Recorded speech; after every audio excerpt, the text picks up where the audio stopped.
Assalamu alaikum everyone. I hope you all are fine. Today I am going to discuss the updated syllabus of MDCAT 2025. बच्चों हमारे पास MDCAT 2025 का जो है वो new syllabus आ गया। अब हमें देखना है कि उसके अंदर हमारे पास चेंजिंग्स क्या क्या हैं। हमारे पास पोर्शंस हैं biology, chemistry, physics, English, logical reasoning. ये पोर्शंस क्या है हमारे पास सेम है। प्रीवियस ईयर्स में भी हमारे पास पोर्शंस यही आते थे। अब हमें देखना है कि उन्होंने हमारे पास चेंजिंग्स क्या क्या की। उन्होंने हमारे पास सेक्शंस सेम रखे हैं, लेकिन टोटल नंबर ऑफ एमसीक्यूज जो थे उनको चेंज कर दिया है। रिड्यूस करके 200 से वो 180 पर चला गया है। ड्यूरेशन इसका 3 आवर्स का है। फॉर्मेट क्या है इसका, पेपर बेस्ड ही है। आपके पास ये EMDCAT नहीं है। मिनिमम पासिंग मार्क्स MBBS के लिए 55% है और BDS के लिए हमारे पास 50% है। इसका एक प्लस पॉइंट ये है कि इसमें हमारे पास कोई नेगेटिव मार्किंग नहीं होती। ठीक है, अगर आप कोई MCQs गलत भी मार्क कर देते हैं तो नेगेटिव मार्किंग नहीं होगी, ज़ीरो कंसिडर होगा। अब हम वेटेज चेक कर लेते हैं। बायो की वेटेज जो है 45% रखी गई है, जो कि हमारे पास 180 में से 81 MCQs बनते हैं। केमिस्ट्री की वेटेज 25%। MCQs जो है आपके MDCAT में 45 MCQs ऐसे होंगे जो केमिस्ट्री से रिलेटेड होंगे। फिजिक्स की 20% वेटेज है। इसका मतलब ये कि 36 MCQs आपके फिजिक्स के पोर्शन में से होंगे।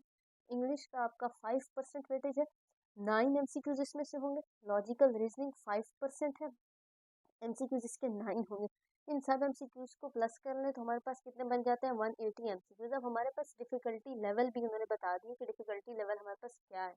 डिफ़िकल्टी लेवल हमारे पास 15% जो है MCQs ईजी होंगे, 70% MCQs मॉडरेट हैं और 15% ही डिफ़िकल्ट है। अब ईजी MCQs क्या है, वो MCQs जो आप पढ़ें और बस फ़ौरन से आपको समझ आ जाए उन्हें हम कहते हैं easy MCQs। Mostly one line होते हैं। मॉडरेट MCQs क्या होते हैं, जिनके बारे में हमें थोड़ा सा सोचना पड़े। लेकिन डिफ़िकल्ट MCQs क्या होते हैं, न्यूमेरिकल पोर्शन इसमें आ सकता है। इसमें हमारे पास जो रिलेशंस वाले क्वेश्चन होते हैं वो आ सकते हैं, जिनमें हमें थोड़ा सा दिमाग लगाना पड़े, थोड़ी सी एफर्ट पुट करनी पड़े, वो क्या होंगे, डिफ़िकल्ट। ठीक है, आगे हम देखते हैं हमारे पास बायो के पोर्शन में क्या क्या टॉपिक्स इंक्लूडेड है। सेलुलर लाइफ है हमारे पास, बायो एनर्जेटिक्स है, उसमें इसने हमें टॉपिक्स सब टॉपिक्स बता दिए, लेकिन आप लोगों ने किस पे फोकस करना है, लर्निंग आउटकम्स पे भी। आप लोग ये देखेंगे कि जो टॉपिक आप प्रिपेयर करें उसमें लर्निंग आउटकम उसकी क्या कही हुई है, कि लर्न करने के बाद बच्चे को क्या क्या आना चाहिए।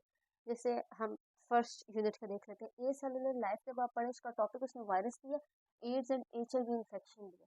वायरस में लर्निंग आउटकम इसकी देख लें। क्लासिफिकेशन ऑफ वायरसेस, हमें क्लासिफिकेशन ऑफ वायरस आनी चाहिए उसके स्ट्रक्चर के बेस पे, उसकी स्ट्रैंड्स, डिजीजेस, होस्ट वगैरह। ठीक है, एड्स और HIV इन्फेक्शन जो है हमें सिम्टम्स पता होने चाहिए, मोड ऑफ ट्रांसमिशन इसका क्या है ये पता होना चाहिए, वायरल डिजीजेस। बायो एनर्जेटिक्स का हमारे पास जो पोर्शन है उसमें हमारे पास टॉपिक्स हैं respiration, biological molecules, biological importance of water, carbohydrates है हमारे पास। साथ ही हमारे पास proteins, lipids, RNA, conjugated molecules, structure of DNA है। उसके बाद हमारे पास नेक्स्ट चैप्टर शुरू होता है। आपने कोई भी टॉपिक प्रिपेयर करना है उसकी लर्निंग आउटकम लाजमी देखनी है। ये लर्निंग आउटकम आप चेक करेंगे तो आपको बहुत हेल्पफुल होगा। सेल स्ट्रक्चर एंड फंक्शन में हम देखें, सेल स्ट्रक्चर एंड फंक्शन, उसमें सेल स्ट्रक्चर है, प्रोकैरियोटिक यूकैरियोटिक सेल है, साइटोप्लाज्मिक ऑर्गेनेल्स, क्रोमोसोम्स।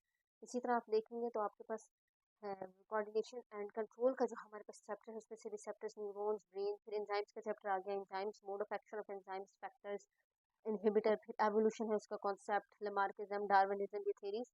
रिप्रोडक्शन में ह्यूमन रिप्रोडक्टिव सिस्टम है, मेंस्ट्रुअल साइकिल है, सेक्सुअली ट्रांसमिटेड डिजीज है, सपोर्ट एंड मूवमेंट जो है हमारे पास उसमें human skeleton, muscles, skeletal muscles, muscle contraction, joints, arthritis. इसी तरह इनहेरिटेंस के इसमें मेंडल्स के लॉ है हमारे पास। Gene linkage and crossing over है, एक्स लिंक्ड रिसेसिव इनहेरिटेंस है। सर्कुलेशन का जो हमारे पास टॉपिक है उसमें human heart, cardiac cycle, phases of heart beat, blood vessels, lymphatic system.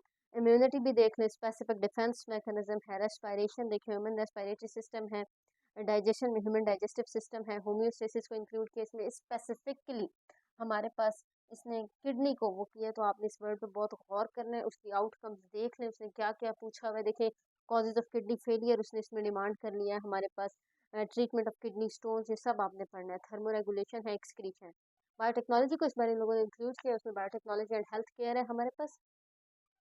साथ हमारे पास केमिस्ट्री आ जाता है, फिर इसी तरह उसके मोल्स, एवोगैड्रोस नंबर, ये introduction to fundamentals concept of chemistry जो है, लिमिटिंग रिएक्टेंट एक्सेस रिएक्टेंट, ये जो टॉपिक है इसमें से हमारे पास चैप्टर, इसमें से हमारे पास न्यूमेरिकल बेस्ड क्वेश्चंस आते हैं।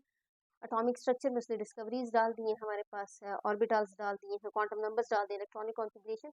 इस तरीके से आपने सारा सारा सिलेबस खुद पढ़ना है, फिजिक्स का, केमिस्ट्री का, ये सारा आप लोगों ने देखना है, एक एक टॉपिक देखना है, कोई भी टॉपिक स्किप नहीं करना है, स्पेशली जो थ्योरीज हैं उनके पोस्टुलेट्स वगैरह देखें, एमसीक्यूज की मैक्सिमम प्रैक्टिस करें। ये हमारे पास केमिस्ट्री का पोर्शन चल रहा है सारा, सेकंड मेजर पोर्शन केमिस्ट्री था। उसके बाद हमारे पास क्या फिजिक्स का पोर्शन आ गया, ये सारा फिजिक्स का पोर्शन है हमारे पास। इसमें प्रोजेक्टाइल मोशन वगैरह जो है, फार्मूलाज वगैरह बहुत अच्छे से आने चाहिए आप लोग को, equation of continuity, Bernoulli's equation वगैरह। और हमारे पास इसी तरह इंग्लिश का 5% वेटेज अभी है, और लॉजिकल रीजनिंग का। इंग्लिश का थोड़ा सा देख लेते हैं, उसमें आप लोग को बहुत मुश्किल होती है, मैक्सिमम बच्चे पूछ भी रहे हैं उसके बारे में।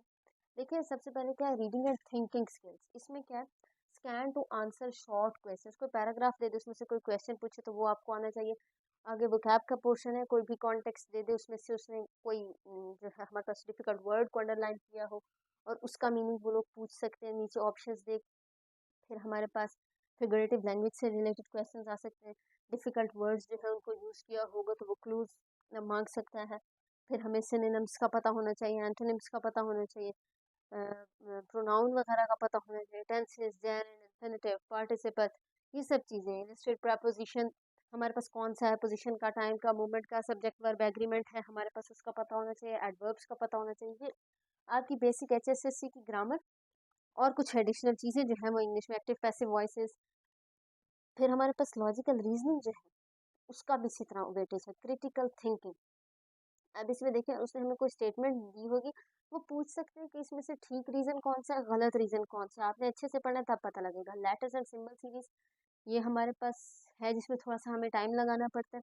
सिंबल सीरीज में ऐसा हो सकता है वो कुछ सीरीज आपको दे देंगे, आपने पिक करना होगा कि कौन सी वाली ठीक है, कौन सा इसके ऊपर रूल फॉलो हो रहा है। Same is for letters.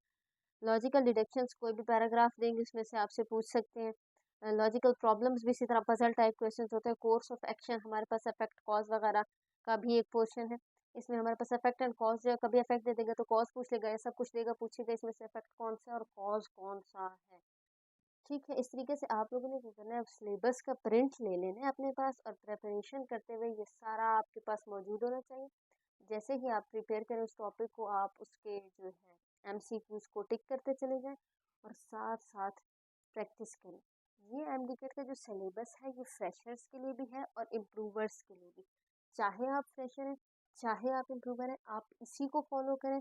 No additional things. मेरे से बच्चे पूछ रहे थे कि कुछ टॉपिक्स जो हैं वो हमारे एक्सक्लूडेड हैं, हम उनको भी प्रिपेयर कर लें, ये वो नहीं। जो उन्होंने आपसे डिमांड किया उन्होंने वो आपको दे दिया, वो सारा स्टाफ उन्होंने वो सारे टॉपिक्स आपको दे दिए। अब आपने उसको प्रिपेयर आपने करना है। जो टॉपिक्स दिए हैं बस उनके ऊपर अच्छी ग्रिप रखें। मज़ीद अगर आपके कोई क्वेश्चंस हैं तो आप वो कमेंट सेक्शन में पूछ सकते हैं। हम मज़ीद जो है हर पोर्शन की सेपरेट सेपरेट वीडियोस भी डाल देंगे ताकि मज़ीद क्लैरिटी हो जाए। तब तक के लिए अल्लाह हाफ़िज़।